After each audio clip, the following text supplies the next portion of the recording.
YouTube, what is going on, guys? Nate here, back with Esports Weekly, Week 2. Today, I've got Cam, or Dmac, as you guys would know him, or Jack, or Gxmbinoh, as you would know him. Gxmbinoh, H-O-E, as you would know him.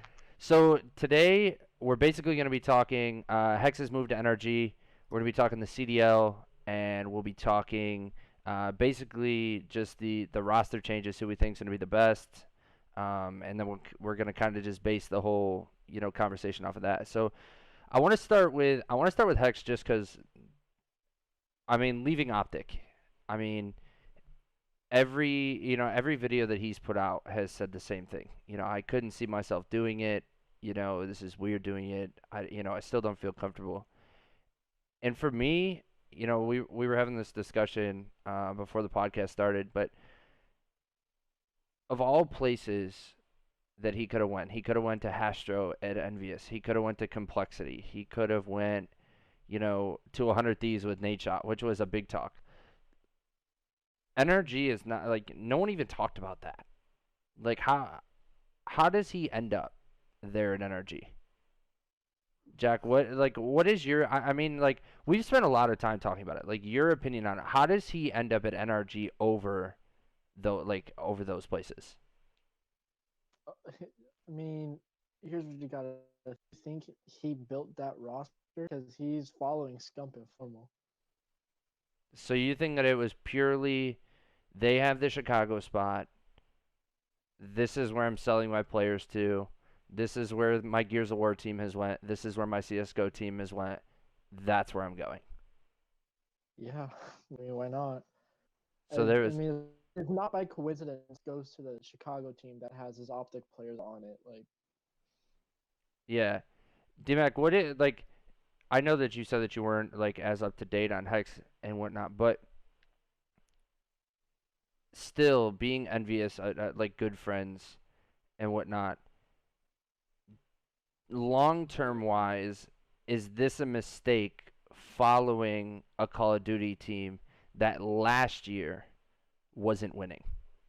Long term wise, is this a mistake? Just following the COD team. I mean, kinda, but at the same time, no, because I think he did it for money.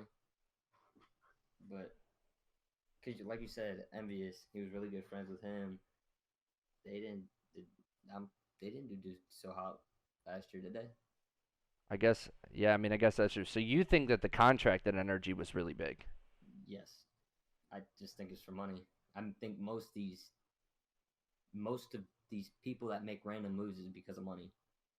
yeah, I can see that. I guess I didn't even think about that because NRG probably is the biggest organization of all of them. It probably was a big money move because realistically, They a shit ton too because they knew that they saw Hex. They're like, oh, let's give him this big contract as co-CEO of the company. I didn't even think of that because realistically, he could go in and he could be a general manager and owner of one of these teams for an organization. But they signed him as the co-CEO of the company. See, I didn't know that. That is probably a big bag. That is a big ass bag. I wouldn't have thought of that, to be honest. And that's like, I guess, because you don't like think Hex, you don't think money. You know what I mean? Like when he made the adjustment with COD and whatnot, like, yes, he needed the money to keep the organization going, but it wasn't like, oh, he took the biggest investor. He took who he thought was going to be best. So you never think of Hex as a money man. So that's definitely like the first time that I've ever thought of it that way. But that could very well be. It could, because is Hastro really going to want him to come in and steal part of the spotlight and give him half of Hastro's money that Hastro's probably securing the biggest bag in MVS right now, or do you go to NRG where he can make a big bag, where the CEO really isn't that nobody really talks about the CEO of NRG, and become a big face of the of the company. That's a big thought that I didn't even didn't ever put mind to. It probably is a little bit of everything. Yeah. So aside of Hex, let's move to the CDL. I have a really, I don't know, the CDL puts a really nasty taste in my mouth. It really does. I don't think that the franchising has been done great. I don't think that the process has been fantastic. Franchising for a game that switches every 365 days for me is a tough thought. You know, every franchise game, League of Legends, Overwatch, the games don't change. I mean, it's franchised to one game. We're talking about franchising and the investment that they've talked that you need to put in to the CDL is massive. And to not really have any idea whether your money is going to come back or not. Well, hold on a second. You said for after 365 days the game changed, correct? Yeah, every Call The of Duty next changes. the next Call of Duty, it's gonna be the last Call of Duty. It's supposed So to be the last Call of Duty, and they're supposed to do it like a Fortnite with seasons and continuously update it. so that see that's news that I didn't know. So rumored right this is supposed to be Black Ops 5. I Correct? could be wrong, but when me and my dad were at Anaheim, we went up to the Scuff booth, and one of the dudes that worked there said his buddy was playing the game early, and they had a group to go play the game early, and that they were he can only say a little bit about it, and that there's either supposed to be another COD or two more CODs, and it's going to be the last one on the new engine, and they're going to just continuously update it. Yeah, Or it's just continuing to make a game. yeah, I heard that it was going to be the game after Modern Warfare was Black Ops 5. And if that's the case in Right. which they're going to keep it on Black Ops 5 and continue that, they better hope that the game is good. Because Call of Duty has a rough history of making some bad games and some really important moments. And that's the thing. I think my biggest issue with the CDL is there's no guarantee that your money comes back off of it. That investment, that 3 million, 8 million, 12 million dollar investment, they have not really talked to the big sponsors yet. They really haven't talked about, what it's going to take for these organizations to have to build homes, build stadiums for these teams to play in. And when I think that the investment for me is too high for, not really knowing what you're going to get back out of it. That's my biggest issue with it. I think all these teams are also investing in consistency and the fact that, you know, every game that comes out, every new game that comes out every year, like players play differently. Like that's one thing with like, Overwatch and all those other games that are franchised. Like they can rely on that fact that their players are playing the same game, so they're gonna stay consistently like with that skill level. But I don't think that like if a new COD comes out, there's always players that come up and drop off. So there's no guarantee that your team is gonna stay good. Like you're investing in the year you're playing in. I don't know. I feel like that's gonna be an issue, and Well, rosters it's change like every three most of these, weeks. it's like most of these kids expect to get sponsored to go play at these tournaments, but I mean, you got to look at it from the investor side. How do you know you guys are actually going to go do good and waste all that money on you? All these kids expect all this, and why do you expect? You shouldn't expect. I mean, and even for me, like even the professionals, right? So like I have the rosters pulled up next to me, and this is my thing, right? Okay, you look at players who are good. Now we're talking good every single year, not great, right? You have the people, Clayster, Scump, Formal. Now you start looking at the newer players, Dashy, TJ, that are probably going to be good every year. But you look at like a lot of players, right? Apathy. Every other year, he's good. You know, you look at a roster like Florida, Frosty. When was the last time that you heard Frosty make a name? How many years ago was it? You know, you look, yes, the team of, the team of E United had a good year this year. But you look Abizi, Pristini, Arcides. You know, like you said, you're investing in it every year. And the only players that I've even seen play this game yet is Krim. And even Krim has said it's going to be a tough year this year. It's not going to be an easy year. and you're really gonna have to grind to make yourself better than everybody else. And I just feel like you said, you're investing in a year, a year's worth, but you could invest in this team this year, and they could be awful, and you could literally blow it because the fans aren't going to come to the matches if your team sucks, if they're getting smacked. Yes, there's teams every year that get smacked. There's bad teams every year, but they're going to major LAN events where you might be a reciprocity fan, but you're going to go either way because Optic is playing or 100 Thieves is playing. But if, say, for example, Florida sucks, Mox, Skies, Frosty, Pristini, and Havoc, if Havoc's they not really suck, bad. Like, he is good depending on the game. if they suck, they're not selling tickets to the matches. Which is like, now, how do you make your money back? Stevie's hard carry on that team. Yeah. It depends if Havoc agrees with the game or not. Yeah, and that's my issue. I just have a really hard time with seeing the investment of $50 to $100 million in a team that, there's players every other year that are good, bad, or otherwise.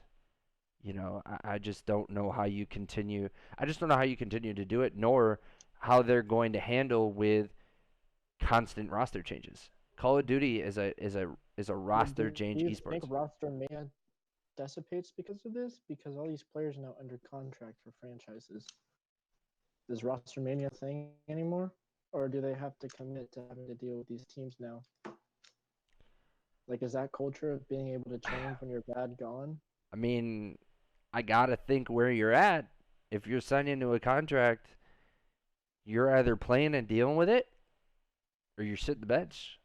I guess you can request trade, but if you're somebody, you know, with a flying ego like Temp, and New York starts losing, and Temp wants out, are they just gonna go? Oh yeah, Temp, just go freely look for a new team to go to. Dallas. You have a buyout? You're gonna have a buyout, but you're going to be looking more at trades more than anything, but I just don't see, especially this is the thing that I have with trading players to different teams, right? Each trade realistically is going to have to be a 1-for-1 or a 1-for-2. A one player for a starter and a sub, or a player for a player. It's not like professional sports like baseball or like, hockey or whatnot, where you can trade draft picks into the next 6 years to a team. It's 5 players on each team. Yes, you have 2 subs, but you're player for player. It's eye for an eye now. I just don't know how this is all going to work, and this is the problems that I have with the CDL. I just don't know, what kind of moves they're going to be able to make with the lack of information that they've given to the public. I just don't see it working. I think it's going to struggle. I think players are going to use their power. So you think that you're going to see a lot of players that are just going to like sit the bench, or just sit out and not play because they They're can? gonna I don't have think that's to. They're necessarily gonna have true. to. Go ahead. What were you going to say, Jack? This is just a different scene. Like, it's not the same type of not dealing with franchises and you're dealing with cities. Like, I don't feel like it's gonna be like a players' union where like you decide who gets dropped and who you pick up or where you go. Like, Yeah. Yeah, I mean that's another thing I just don't know. I mean it's been in so much player control lately of like who goes, who stays. You know, now that they're dealing with organizations and franchises, I don't think it that can be power, because anymore. they're gonna have to be told no. Yeah, yeah, I don't think that they're gonna be able to be told. They're so much money into this, like, for just have players come and go. Yeah, yeah, I think that's Say gonna be you're the case. Chicago and you have formal, if you have to pick up an AR, difference in contract balances now. Yeah, yeah, and I haven't It's looked to insane. see, I haven't looked to see if there was, like caps. Like if you could only pay players X amount of dollars. I didn't look into that, and it's something that I do want to know because I'm curious to see if like they have, they have said that everybody needs to be approved by the league, which is not allowing, which is not allowing stuff to be stacked. I have seen that they're not allowing teams to stack up, and they've spread all of the really really good players across multiple teams, and it's pending league approval. But I don't know. I just think that the caps and everything is gonna be tough. Cam, what's your look on it? It's still 7 to 10 players, right? Yeah. And $1.3 million to spend in contracts. Is So that we're is going that back what to it five. is? That's what they said. And if Yeah. that's the case, and they're saying minimum is $50,000, I mean, in reality, they could stack teams. That's a lot Yeah. of money because if you give minimum's literally $50,000, spread that through 10 people. I mean, It's only realistically, 500K. And right? I don't Right. and I, Well, the league probably is all doing a thing where, like, professional basketball X-ray has to be approved by the commissioner to prevent yeah. team stacking. Like, you probably these teams are probably having a sense of preventing first year and just absolutely dominate. Like, they're probably trying to avoid that. They want Yeah. their games to be close. Which Yeah, they that's should. yeah, I mean and that's what they're doing. I mean, you see there are teams that were, like, that they weren't allowing to put together, and there has been a little bit of talk on it, and everybody has said, "Oh, pending league approval. Oh, pending league approval."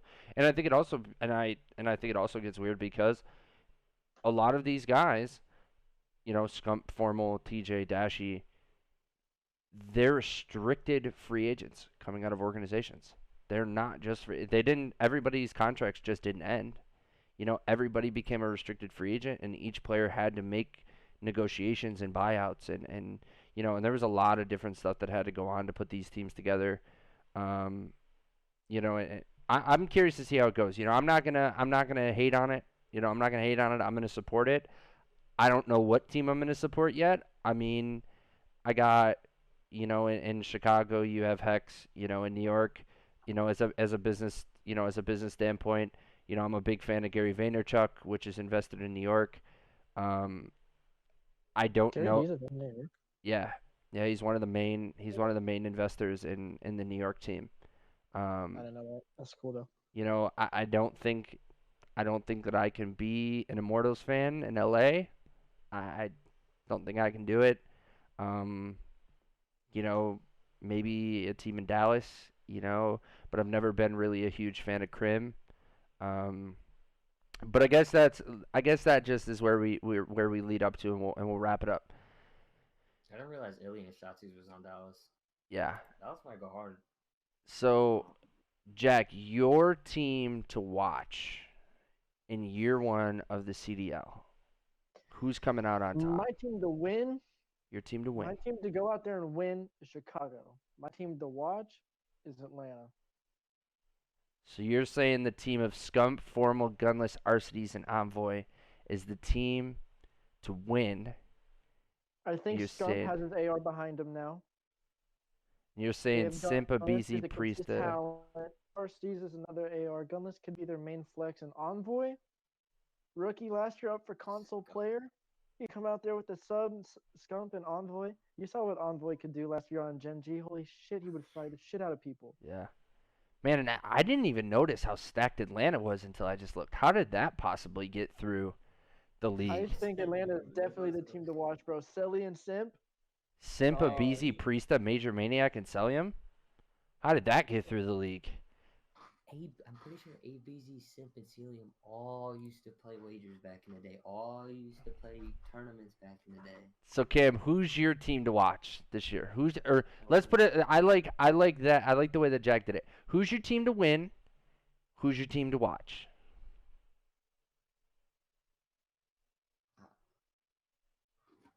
It's so hard to pick who win because there's really good teams. I mean, yeah, Chicago made really, really good points. But I feel like if they switched one person on Dallas, it would be Dallas. But then again, I like Atlanta because I watched ABZ 3 years ago, and I mean, ABZ was the real person that like got me into the whole like getting way more competitive. So I mean, I'd watch Atlanta for sure, 100%. To win though, I don't know. It's either Dallas or Chicago. Dallas or Chicago. So this is where I'm at with it. Okay, Atlanta's the team to win now. Looking at it, I you know, that's just Simpa Priesta, Simpanabeezy coming off of winning teams, Priesta being a monster at 100 Thieves, Celium being a monster on phase towards the end of the year, Major Maniac in the same thing, towards the end of the year. That's the team to win. For me, the team to watch. I can't pick. I'm gonna watch them all. I'm gonna see how it goes. You gotta watch Chicago. You gotta watch Dallas, and only because I was a 100 Thieves fan and Mud Dog went to Optic.